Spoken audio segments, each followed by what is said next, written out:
नमस्कार मित्रों, जय सिया राम, जय हनुमान। आज हम एक नया प्रसंग लेकर के आए हैं। सुनिएगा, बड़ा आनंद आएगा और इस प्रसंग का भी बड़ा महत्व है। राजेश भारद्वाज जी हमारे साथ जुड़े हैं और जो प्रसंग आज हम करेंगे, जिसकी चर्चा हम कर रहे हैं, जिस प्रसंग की,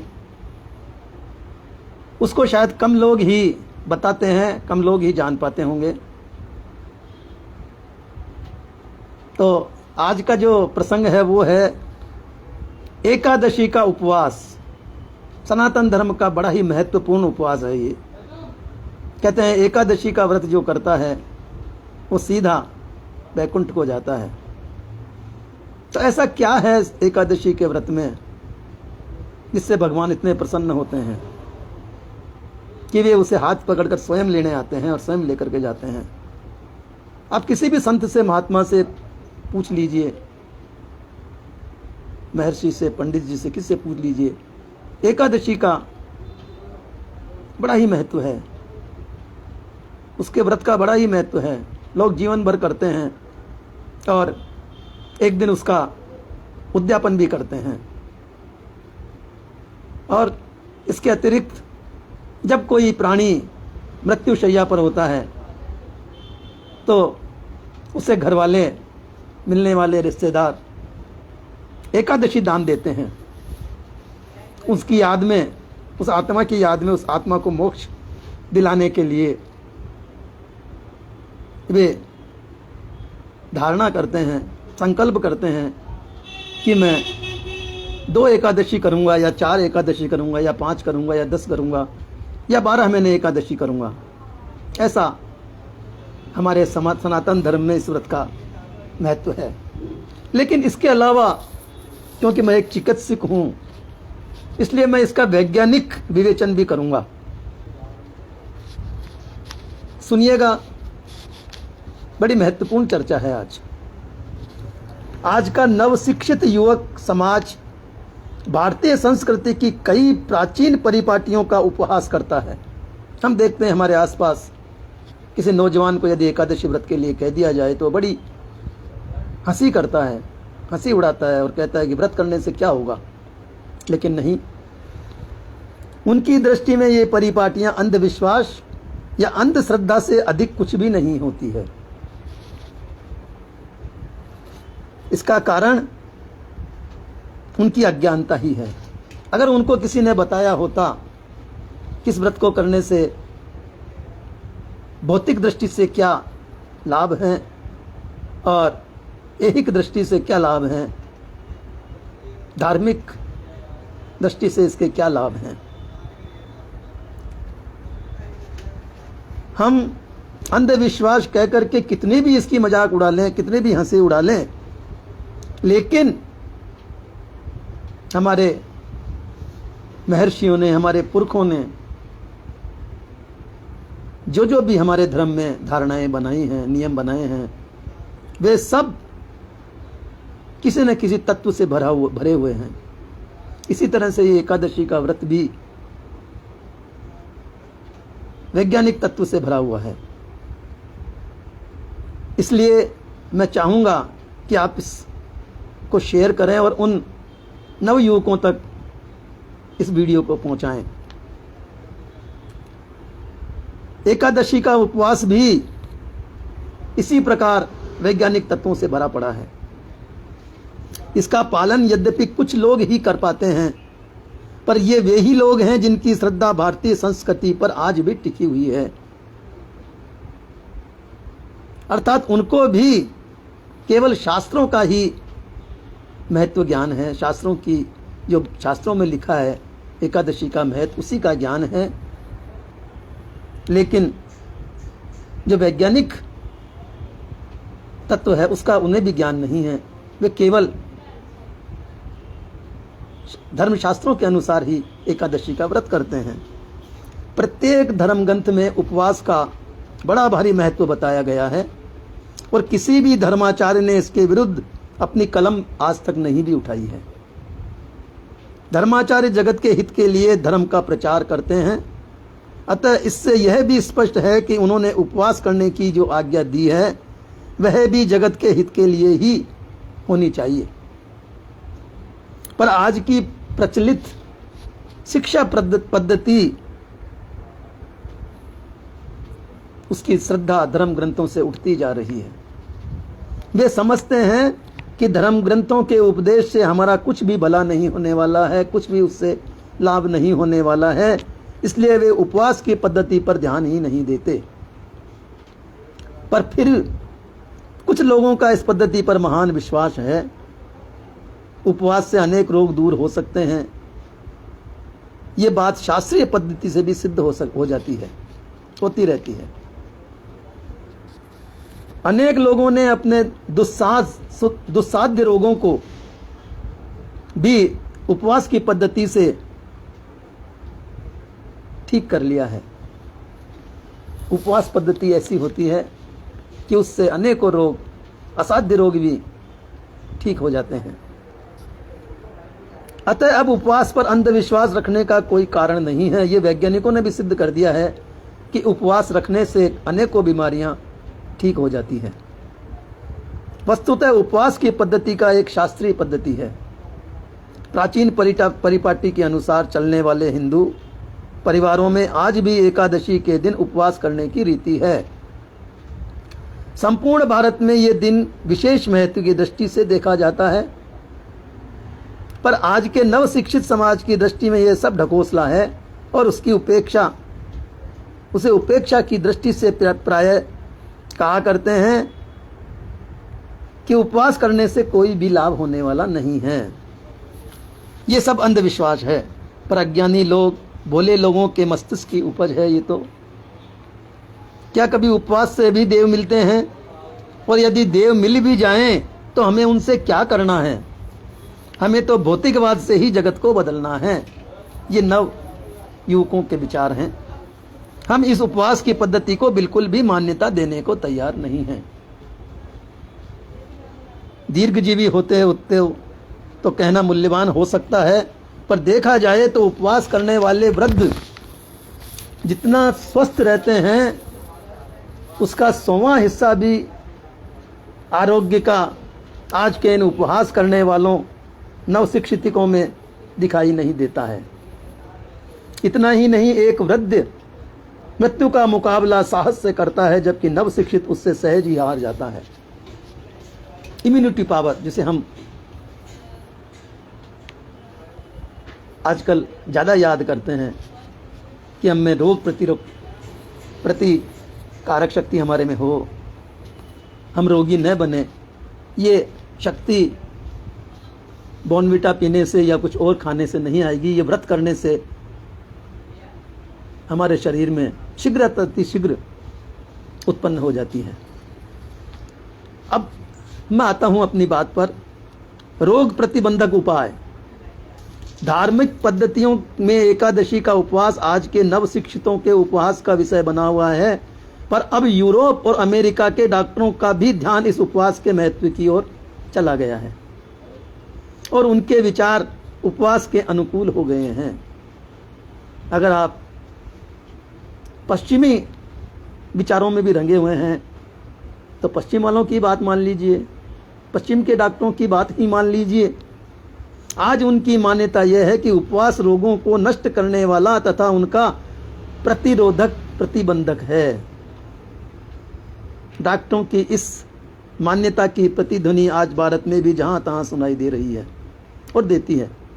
अब लोग उपवास संबंधी साहित्य को पढ़ने में अपनी रुचि भी दर्शाने लगे हैं। छगनलाल जी मेहता हमारे साथ जुड़े हैं, आपका बहुत बहुत स्वागत है। भारद्वाज जी हमारे साथ, राजेश भारद्वाज जी जुड़े हुए हैं, आपका भी बहुत बहुत स्वागत है।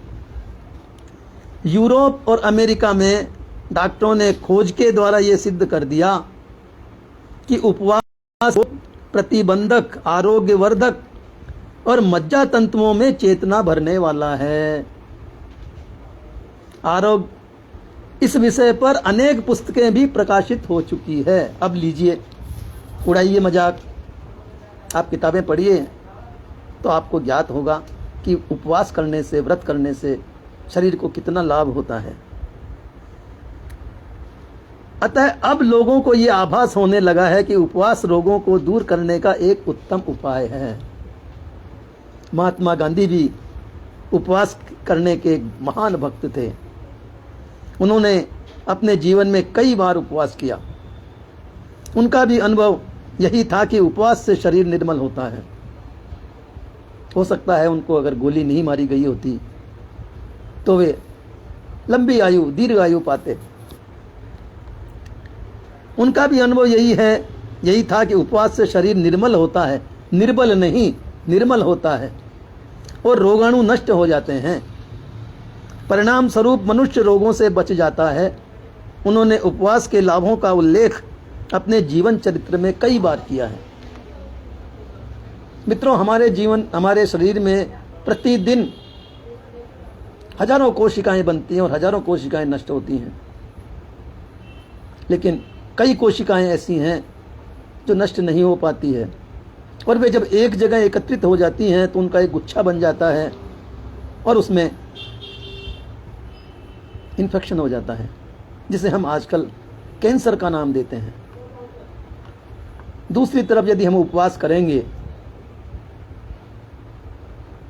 तो वे कोशिकाएं जो स्वयं नहीं मिट पाती हैं, समाप्त हो पाती हैं, वे हमारा व्रत करने से उन कोशिकाओं को, हमारे शरीर को नष्ट करने की हमारे शरीर में शक्ति पैदा हो जाती है। इस प्रकार कई विचारशील व्यक्ति इस पर बहुत कुछ लिख चुके हैं। शिक्षित मनुष्य परमेश्वर की भक्ति के नाम पर भले ही उपवास न करे, पर आरोग्य के लिए उपवास करने में वे भी नहीं हिचकिचाते हैं। कितनी सुंदर बात है। आप धर्म की दृष्टि से उपवास न करें, आप भगवान की भक्ति के नाम पर उपवास न करें, लेकिन शरीर को स्वस्थ रखने के लिए तो उपवास करें। उपवास करने से निर्बलता नहीं, निर्मलता आती है। उपवास के दिन ये तो निश्चय है कि उपवास आरोग्य का एक उत्तम उपाय है, पर प्रश्न यह है कि वह किया किस दिन जाए। आज की पद्धति के अनुसार कई लोग वार के हिसाब से उपवास करते हैं, कई लोग तिथि के हिसाब से उपवास करते हैं। वार के हिसाब से उपवास करने पर सप्ताह में 1-2 दिन ही भोजन के लिए मिलते हैं, क्योंकि प्रायः प्रत्येक दिन उपवास का कारण बन जाता है। पर तिथि के अनुसार उपवास करने में चतुर्थी, एकादशी और चतुर्दशी प्रधानतया ये 3 दिन ही उपवास होते हैं। शेष 12 दिन भोजन के लिए मिल सकते हैं। तिथि और वार के उपवास में ये भेद होता है। प्राचीन ग्रंथों में तिथियों के और उनके भी एकादशी का जितना महात्म्य लिखा है, उतना वारों के उपवास में नहीं लिखा। इससे ये स्पष्ट होता है कि वारों के उपवास का प्रचलन बाद में प्रारंभ हुआ और तिथियों के व्रत का प्रचलन सदियों से, करोड़ों वर्षों से, जब से सनातन धर्म का अस्तित्व में आया, तब से ही तिथियों के हिसाब से व्रत का प्रचलन हो गया था। अब हम यहाँ देखते हैं कि वे तत्व कौन से हैं। उन्हें हम यहाँ पर देखते हैं कि जिन तत्वों के कारण हमें निरोगता मिलती है। चंद्रकला की वृद्धि, चंद्रमा की जो कलाएं हैं उनकी वृद्धि और क्षय के साथ साथ वनस्पतियों और प्राणियों में रहने वाले अंगों के रस की वृद्धि तथा क्षय का संबंध पक्का है। ये निश्चित है कि जिस तरह चंद्रमा की कलाएं बढ़ती हैं, घटती हैं, उसी हिसाब से हमारी औषधियाँ, हमारे पौधे, हमारे वृक्ष, इनमें भी उनका घटत बढ़त कला के हिसाब से, कलाओं के हिसाब से चलता रहता है। ये वैज्ञानिक विवेचन बता रहा हूं मैं आपको। इससे यह ज्ञात होता है कि तिथिवार उपवास से आरोग्य का विशेष संबंध है। चंद्रकला की वृद्धि के साथ तिथियों का जैसा संबंध है, वैसा ही वारों का नहीं है। इसलिए वारों के अनुसार किया गया उपवास कभी ठीक समय पर होता भी नहीं है और कभी अयोग्य समय पर भी हो जाता है। पर तिथि में चंद्रमा की स्थिति सदा निश्चित रहती है, इसलिए चंद्र की उस स्थिति का प्रभाव शरीर पर पड़ना स्वाभाविक है। मित्रों, सूर्य, चंद्रमा, नक्षत्र, इन सब का प्रभाव हमारे शरीर पर पड़ता ही पड़ता है। ये वैज्ञानिक विवेचन है, वैज्ञानिक सत्य है। पर तिथि में चंद्रमा की स्थिति सदा निश्चित रहती है, चंद्रमा को उस स्थिति का प्रभाव शरीर पर पड़ना स्वाभाविक ही है। अतः विशिष्ट तिथि पर उपवास करने से यदि लाभ होने वाला है तो वो अवश्य ही होगा, इसमें कोई दो राय नहीं है। सूर्य और चंद्रमा के आकर्षण के अनुसार प्रतिदिन शुक्ल पक्ष और कृष्ण पक्ष का समय बदलता रहता है। शुक्ल पक्ष में तोड़े गए वृक्ष या पौधों में जल तत्व अधिक बढ़ जाने के कारण उनमें कीड़े लग जाते हैं। देखिए, प्रयोग कीजिए। यदि आप किसी पेड़ के वृक्ष के पत्ते या पौधे तोड़कर लाते हैं शुक्ल पक्ष में, तो उसमें जल तत्व अधिक होता है और उसके कारण ही उसमें कीड़े पड़ते हैं। पर कृष्ण पक्ष में काटने पर उनमें कीड़े नहीं पड़ते हैं। मुझे याद है, आज से 50 वर्ष पहले, 60 वर्ष पहले गांव में जब किसी वस्तु को बनाने के लिए पेड़ को काटा जाता था तो वो कृष्ण पक्ष में ही काटा जाता था। उन लोगों को ज्ञात था इस बात का कि कृष्ण पक्ष में तोड़े गए लकड़ी के तीर, लकड़ी के लट्ठे हमें हमेशा काम देंगे, इसमें कीड़े नहीं पड़ेंगे। इसका अनुभव आर्द्र प्रदेश में ज्यादा और शुष्क प्रदेश में कम होता है। इससे पाठकों को यह ज्ञात हो जाएगा कि वनस्पतियों और प्राणियों के अंगरस पर सूर्य चंद्र के आकर्षण का प्रभाव पड़ता ही पड़ता है। पूर्णिमा और अमावस्या के दिन वनस्पतियों में जल तत्व अत्यधिक होता है, क्योंकि उस दिन सूर्य और चंद्रमा समरेखा में रहते हैं। ध्यान दीजिएगा, पूर्णिमा और अमावस्या के दिन वनस्पतियों में जल तत्व इसलिए अधिक होता है कि सूर्य और चंद्रमा दोनों समरेखा में होते हैं, सीधी रेखा में होते हैं, और अमावस्या में दोनों के एक ही स्थान पर रहने के कारण उस दिन इनका आकर्षण अधिक प्रमाण में होता है। अष्टमी के दिन उनका आकर्षण सबसे कम होता है, क्योंकि उस दिन वे दोनों समकोणों पर रहते हैं। अष्टमी के दिन जल तत्व को अत्यंत न्यूनता होती है। नवमी से इसकी वृद्धि आरंभ होती है, फिर पूर्णिमा के दिन अधिक और अमावस्या के दिन तो अत्यधिक जल तत्व की वृद्धि हो जाती है।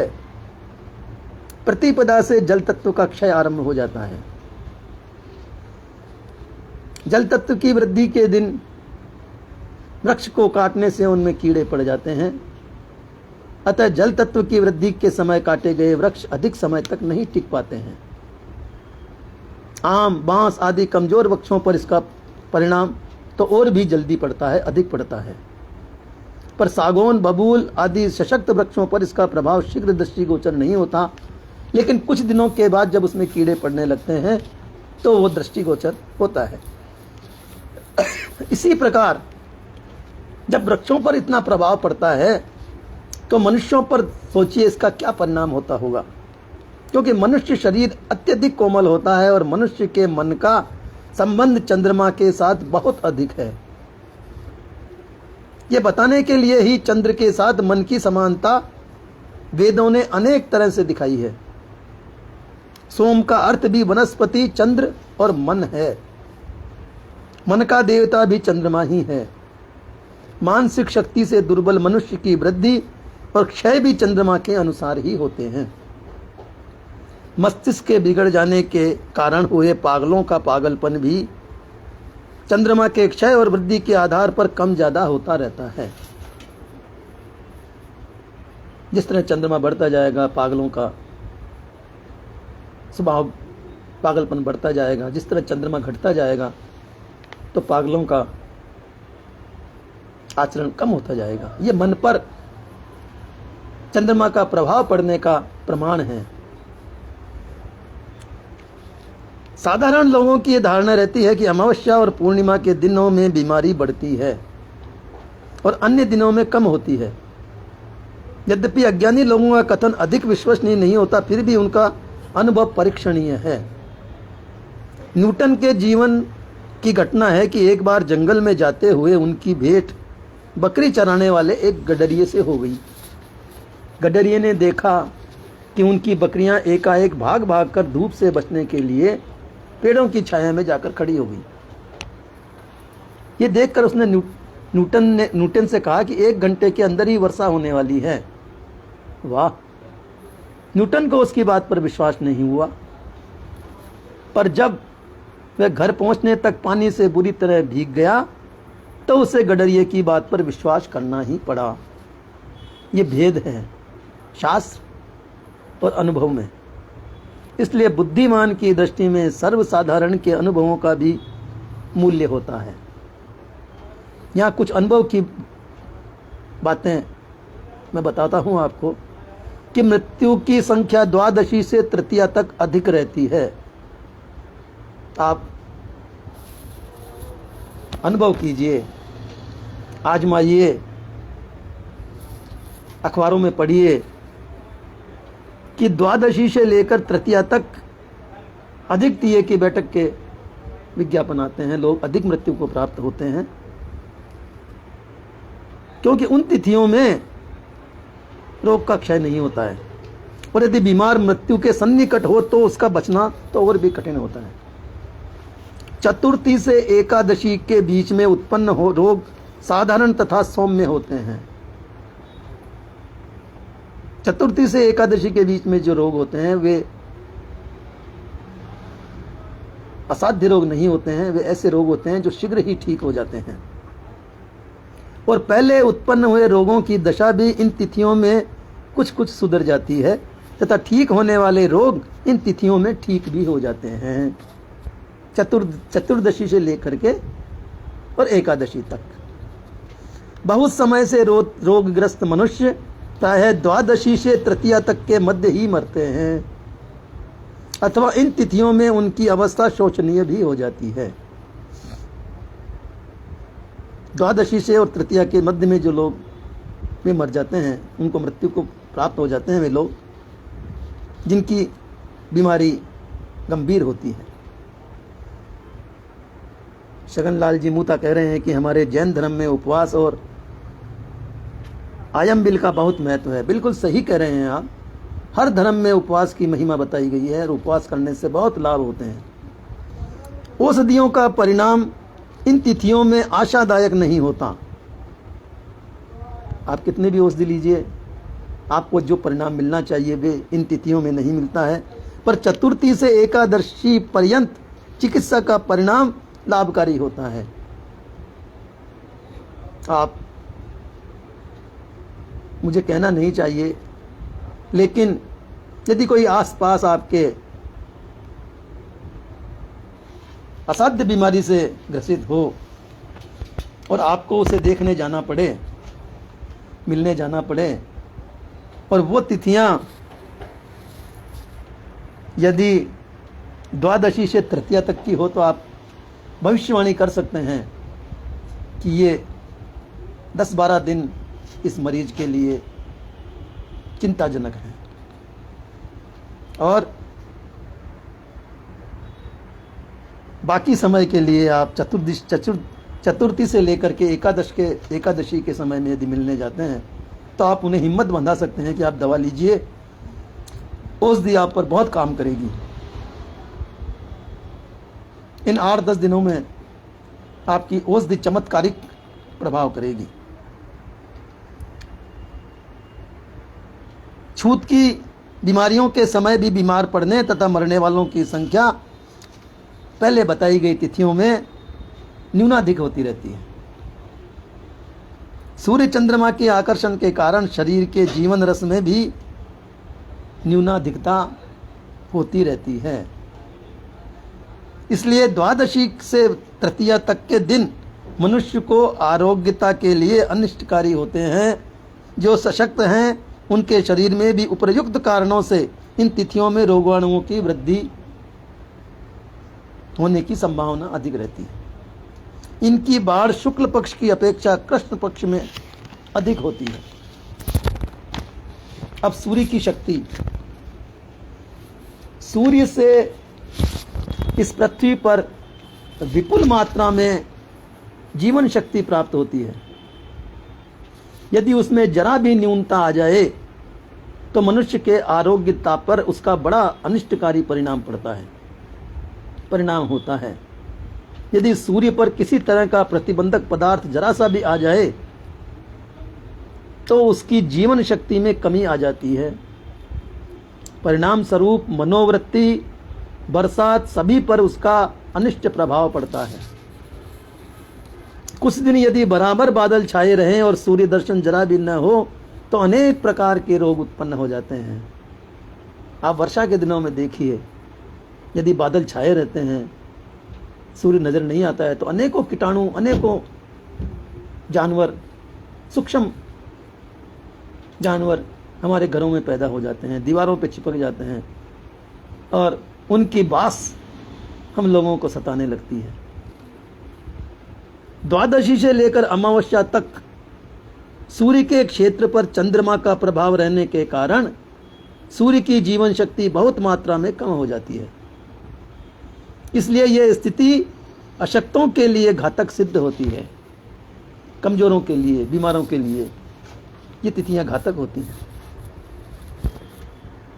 और अमावस्या के व्यतीत हो जाने पर सूर्य के क्षेत्र में चंद्रमा का प्रभाव भी कम हो जाता है, तो सूर्य से जीवन शक्ति अधिक प्राप्त होने के कारण अमावस्या के विशेष तृतीया के पश्चात 10-15 दिनों में वो रोगी ठीक होने लगता है।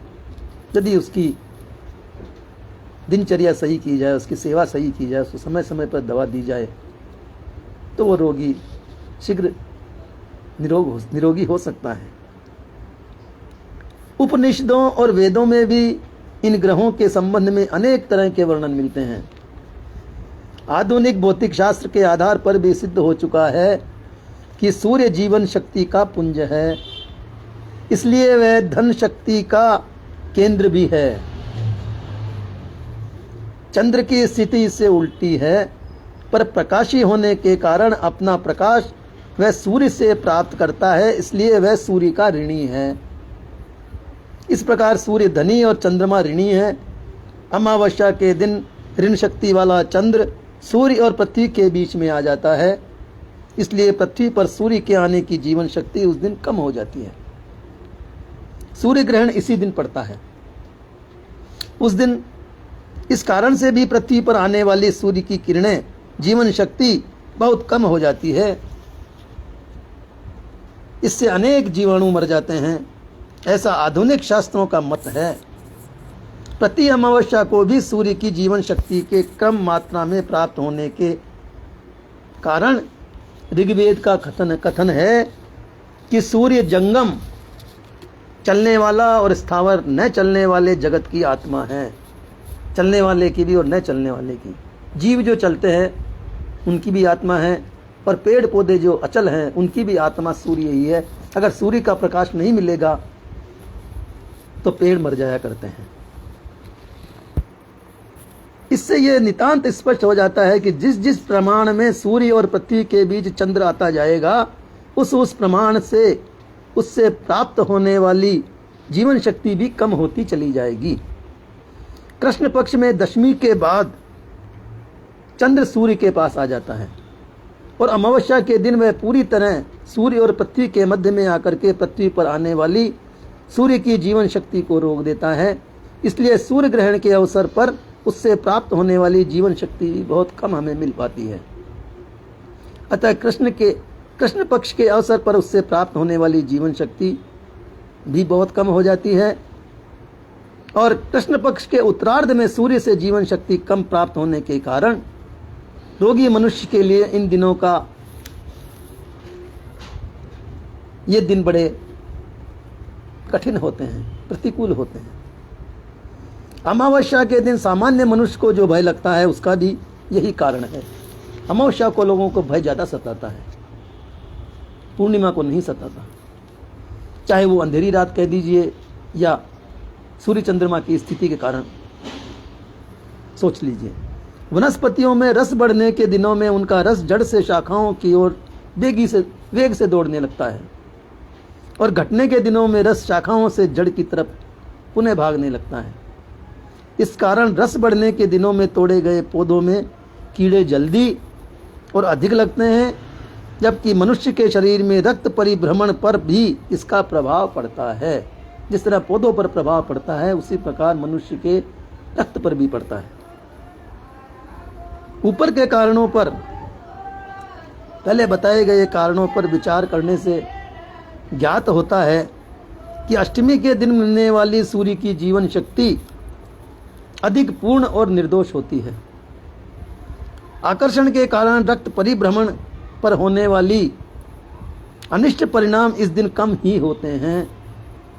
तृतीया से लेकर अष्टमी तक इस परिणामों के और बाद में अनिष्ट परिणामों के होने की संभावना अधिक रहती है। अतएव इन पाक्षिक अनिष्ट परिणामों से अथवा रोगाणुओं के बढ़ने घटने की संभावनाओं से मनुष्य की रक्षा हो, इसलिए कुछ उपाय करना आवश्यक है, और वह उपाय एकादशी के उपवास के रूप में शास्त्रों में लिखा हुआ है, संतों द्वारा बताया गया है, महर्षियों द्वारा बताया गया है। तो ये था एकादशी के व्रत का वैज्ञानिक विवेचन। शास्त्रों का विवेचन तो आप सुनते रहते हैं, लेकिन वैज्ञानिक विवेचन मैंने आज आपको पूर्ण तरह से समझाया है। शायद समझ में आया होगा और आप इस पर प्रयोग भी करेंगे। नमस्कार, शुभ रात्रि, जय सिया राम, जय हनुमान।